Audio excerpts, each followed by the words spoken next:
प्राचीन भारत में अरबुदा पहाड़ों के पीछे एक छोटा सा गांव था। उस गांव में एक बहुत गरीब मोची रहता था। उसका नाम राम भरोसे था। वो जूते मरम्मत करके अपना घर मुश्किल से चलाता था। घर में रोटी के लिए भी पैसे नहीं होते थे। एक दिन वो बाजार से लौट रहा था।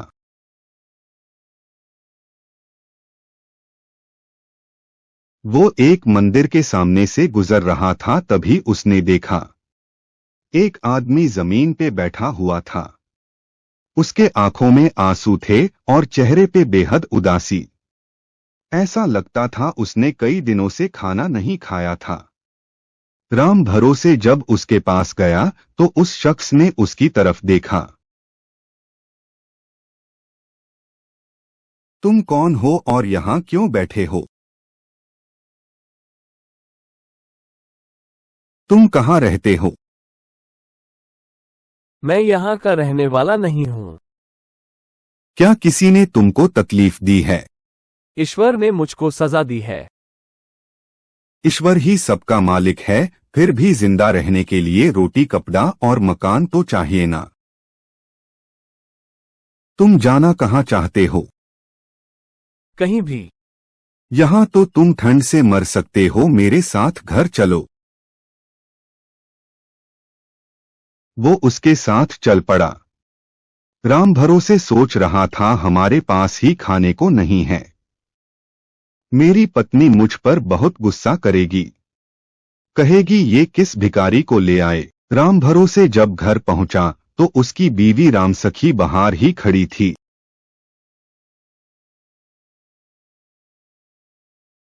तुमने आने में इतनी देर क्यों कर दी और ये किस भिखारी को लेकर आए हो? ऐसा मत बोलो, इतनी ठंड में ये रास्ते में भूखा प्यासा बैठा हुआ था। हम दोनों को खाना परोसो। जितना खाना बचा है वो दे देती हूँ, कल के लिए नहीं है। वो खाना खा रहे थे और राम सखी उस अजनबी को देख रही थी। वो बहुत ही बेचारा लग रहा था। अचानक उसके दिल में उसके लिए ममता जाग उठी। अजनबी ने उसके तरफ देखा और पहले बार मुस्कराया। तुम कहाँ के रहने वाले हो? मैं यहाँ का नहीं हूँ। पर तुम सड़क पर क्यों बैठे थे? ये मैं नहीं बता सकता। क्या किसी लुटेरे ने तुमको लूटा? नहीं, ईश्वर ने मुझको सजा दी है। तुमने और राम भरोसे ने मेरे पर रहम किया। ईश्वर तुमको बहुत देगा। अगली सुबह राम भरोसे और वो अजनबी बाहर बैठे थे। वो अजनबी आसमान को देख रहा था। अच्छा ये बताओ, तुम्हें कुछ काम आता है? नहीं, पर इंसान काम करते हैं इसलिए मैं भी करूँगा। देखो, मैं तुमको जूते बनाना सिखाऊंगा। अगर तुम मेरे साथ काम करोगे तो उसके बदले में तुमको खाना और रहने के लिए जगह दूंगा। आनंद बहुत जल्दी काम सीख गया। वो दिन भर जूते सिलता था। काम खत्म होने पर वो चुपचाप एक कोने में बैठकर आसमान को तका करता था। बस एक बार वो मुस्कराया था जब राम सखी ने उसको खाना दिया था। कई साल बीत गए। आनंद बहुत अच्छे जूते बनाता था। उसकी ख्याति दूर दूर तक फैल गई। और एक दिन उस इलाके का राजा वहां आया। राम भरोसे कहाँ मिलेगा? राजा गाड़ी से उतरा और राम भरोसे से बोला, क्या तुम ही राम भरोसे हो? जी हजूर। मैंने सुना है तुम्हारे यहाँ बहुत अच्छे जूते बनते हैं। मैं बहुत महंगा चमड़ा लाया हूँ। मेरे लिए इसका जूता बना के दो, और याद रखना जूता कम से कम 1 साल चलना चाहिए, नहीं तो तुम्हारा सर उड़ा दूंगा। जी हजूर। राम भरोसे ने देखा कि आनंद राजा के बगल में देख रहा था जहां कोई भी नहीं था।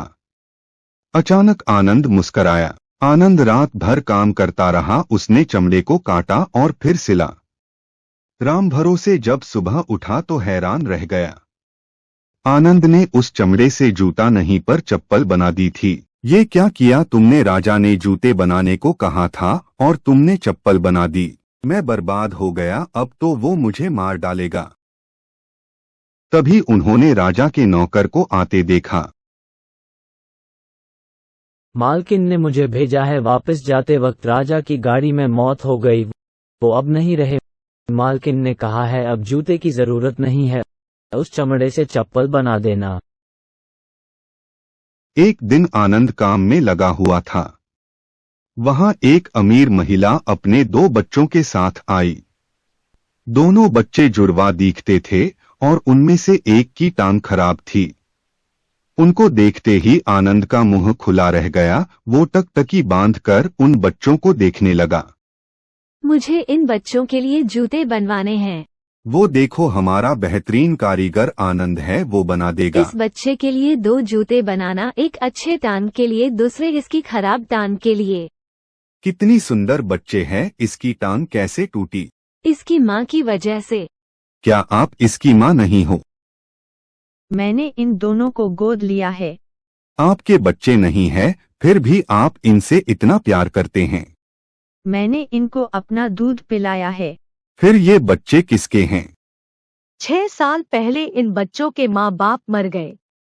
वो बहुत गरीब थे। पहले बाप मर गया, उसके बाद इनकी माँ ने इनको जन्म दिया और जन्म देते ही मर गई। मैं उनके घर गई। मैंने देखा ये बच्चे अपनी मृतक माँ के बगल में पड़े थे। मरते वक्त माँ की एक टांग बच्चे के ऊपर थी, जिससे उसकी एक टांग टूट गई थी। ये देखकर मेरा दिल दया और प्यार से भर गया और मैंने दोनों बच्चों को गोद ले लिया। वो महिला चली गई। फिर अचानक हर तरफ रोशनी फैल गई। खुदा ने मुझको माफ कर दिया है। हम ये तो नहीं जानते तुम कौन हो, पर ये बताओ, मैं तुमको जब घर लाया था तो तुम बहुत उदास थे। फिर जब मेरी पत्नी ने तुमको खाना दिया तुम मुस्कराए। दूसरे वक्त तुम मुस्कराए जब वो राजा बूट बनवाने आया। और तीसरी बार जब वो महिला बच्चों को लेकर आई। तुम ये 3 बार क्यों मुस्कराए? मैं खुदा का फरिश्ता हूँ। उसने मुझे सजा दी थी क्योंकि मैंने उसका हुक्म नहीं माना। उसने मुझे धरती पे 3 सच्चाइयाँ जानने के लिए भेज दिया। मुझे भी बताओ कि वो सच्चाइयाँ क्या हैं ताकि हम कुछ सीख सकें। मैं खुदा के घर में एक फरिश्ता था। एक दिन खुदा ने मुझे एक औरत की जान लेने को भेजा। जब मैं उसके घर पहुंचा तो देखा कि उस औरत ने 2 जुड़वा बच्चों को जन्म दिया था और वो बहुत बीमार थी।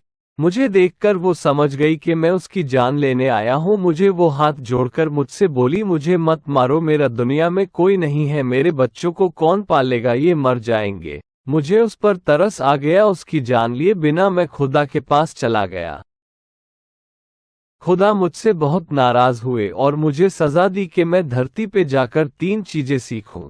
इंसान के अंदर क्या है, इंसान को क्या नहीं दिया गया है, इंसान जीता कैसे है।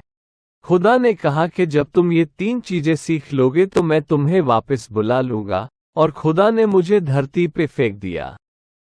जब मैंने तुम्हारी पत्नी को देखा तो वो बहुत कठोर लग रही थी। ऐसे लगता था कि मुझे बाहर निकाल देगी। पर धीरे धीरे उसके चेहरे पर दया और प्रेम प्रकट हुआ और उसने मुझे खाना दिया। तब मुझे पहली सच्चाई पता चली कि इंसान के अंदर दया और प्रेम का वास है। जब वो राजा बूट बनवाने आया तो मैंने देखा मेरा दोस्त जो मौत का फरिश्ता था उसके पीछे खड़ा है। वो उसकी जान लेने आया था। तुम लोग उसको नहीं देख सकते थे। मैं समझ गया कि वो कुछ घंटों में मर जाएगा। तब मुझे दूसरी सच्चाई का पता चला कि इंसान को क्या नहीं दिया गया। कई चीजों पे इंसान का कोई नियंत्रण नहीं है, मौत उनमें से एक है।